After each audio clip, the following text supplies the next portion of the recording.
Saya pernah mendengar Abu Syekh Hasanul Basri, pimpinan LPI Mudi Masjid Raya Samalanga mengatakan, penjelasan atau tahqiq kitab kuning Abun Aziz Al-Mantiqi berada 10 derajat di bawah tahqiq Abuya Mudawwali.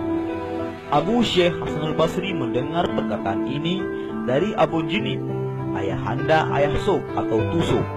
Abun Jinib merupakan murid Abun Aziz dan juga murid Abuya Mudawwali.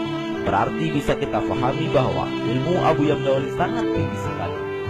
Dan dalam tulisan Abu Kamala tertera bahwa ketika seorang ulama Hindia berkunjung ke pesantren Abuya dan mengikuti pengajian kitab Tufa pada Abuya, lalu ulama tersebut berkomentar, "Saya telah mengelilingi negara-negara Islam di Asia Tengah dan Asia Tenggara, dari Pakistan, Mesir, Makkah, Madinah, Yordania, dan Malaysia.